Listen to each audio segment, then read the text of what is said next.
இன்றைக்கி கடவுள் நம்மளுக்கு கொடுத்துருக்க வசனம் 2 பேதுரு 1:1. நம்முடைய தேவனும் இரட்சகருமாய் இருக்கிற இயேசு கிறிஸ்துவினுடைய நீதியால் எங்களைப் போல அருமையான விசுவாசத்தை பெற்றவர்களுக்கு இயேசு கிறிஸ்துவின் ஊழியக்காரனும் அப்போஸ்தலனுமாகிய சீமோன் பேதுரு எழுதுகிறதாவது.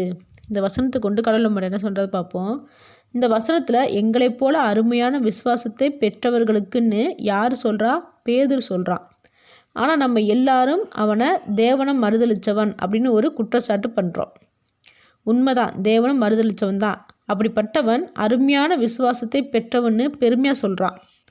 நாம் நினைக்கலாம், உண்மையான விசுவாசம் அவனுக்கு இருந்துச்சுன்னா தேவனை யாருன்னு அவன் கேட்டிருக்க மாட்டான், எனக்கு தெரியாதுன்னு சொல்லியிருக்க மாட்டான்னு சொல்லியிருப்போம்.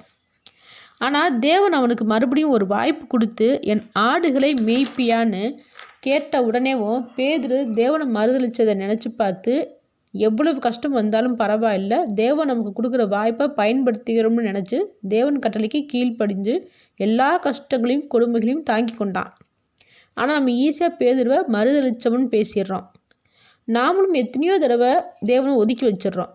தேவனுக்கு முதலிடம் கொடுக்காம ஒதுக்கி வைக்கிறோம், தேவனை நினைக்காம ஒதுக்கி வைக்கிறோம். அப்படி பார்த்தா பேதுருவோட நாம் தான் விசுவாசம் இல்லாதவங்க. அவனாச்சும் ஒரு தடவை மறுதளித்தான், ஆனால் நம்ம பலாயிரம் தடவை மறுதளிக்கிறோம். என்னதான் தேவனை பேதுரு மறுதளிச்சிருந்தாலும் அவனுக்கு கடவுள் ஒரு வாய்ப்பு கொடுக்கும்போது எதை பற்றியும் யோசிக்காமல் பேதுரு அதை பயன்படுத்திக்கிட்டான். நமக்கு தேவன் ஒரு வாய்ப்பு கொடுக்கும்போது நாமளும் பயன்படுத்தி கொண்டோம்னா நாமளும் பேதுருவை போல் நம்மளை விசுவாசம் உள்ளவர்னு சொல்லிக்கொள்ளலாம். எவ்வளோ பிரச்சனைகள் வந்தாலும் தேவனை ஒதுக்கி வைக்காமல் இருந்தால் தான் உண்மையிலேயே நம்ம விசுவாசிகள்னு சொல்லிக்க முடியும். ஆமேன்.